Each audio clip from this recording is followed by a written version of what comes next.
অনেকেই নিজেকে প্রশ্ন করে আমরা সত্যিকারের সফল হব কবে। আমরা যেটা চাই সেটা পেলে মনে হয় আমি সফল, কিন্তু এটা তো সাময়িক। আপনার ব্যক্তিত্ব, আপনার কর্ম দেখে আপনার পারিপার্শ্বিক সবাই বলবে আপনি জীবনে সফলতা অর্জন করেছেন, কিন্তু আপনি সুখী কিনা, আপনি ভালো আছেন কিনা সেটা একান্তই আপনি নিজে জানেন।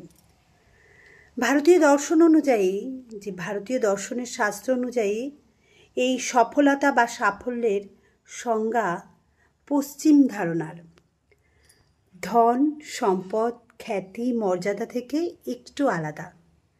এখানে সাফল্য মানে জীবনের প্রকৃত উদ্দেশ্য উপলব্ধি করা, পূর্ণতা অর্জন করা। ধর্ম, অর্থ, কাম, মোক্ষ, জীবনের 4 পুরুষার্থ ভারতীয় দর্শন অনুযায়ী একজন মানুষ সফল তখনই যখন তিনি জীবনের 4টি পুরুষার্থ অর্থাৎ তার চূড়ান্ত লক্ষ্য পূরণ করেন। 1. ধর্ম অর্থাৎ ন্যায়, কর্তব্য ও নৈতিকতা পালন। ধর্ম ছাড়া যারা চলে সেই সব মানুষরা পশুর সমান। কারণ মানুষ যেমন সন্তান জন্ম দেয়, সংসার করে, পশুও তেমন করে। তাহলে পশুর সাথে মানুষের তফাৎ কোথায়?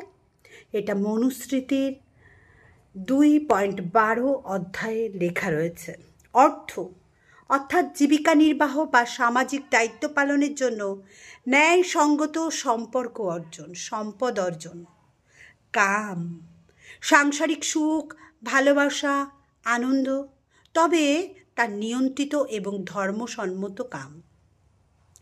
4th পয়েন্ট হচ্ছে মোক্ষ, জন্ম মৃত্যুর বন্ধন থেকে মুক্তি, আত্মার প্রকৃত স্বরূপ উপলব্ধি করা।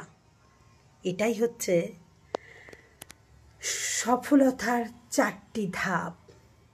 সুতরাং একজন পুরুষ বা মহিলা জীবনে সফল যখন তিনি 4টি পুরুষার্থকে সামঞ্জস্য রেখে অর্জন করেন। স্বামী বিবেকানন্দ তার দৃষ্টিভঙ্গি দিয়ে বলেছেন, it is only by being spiritual that we can be truly successful. All other success is temporary. অর্থাৎ ধন, পদ, যশ সাময়িক, কিন্তু আত্মা উপলব্ধি এবং মানব সেবার মাধ্যমে অর্জিত সাফল্যই একমাত্র চিরন্তন সাফল্য।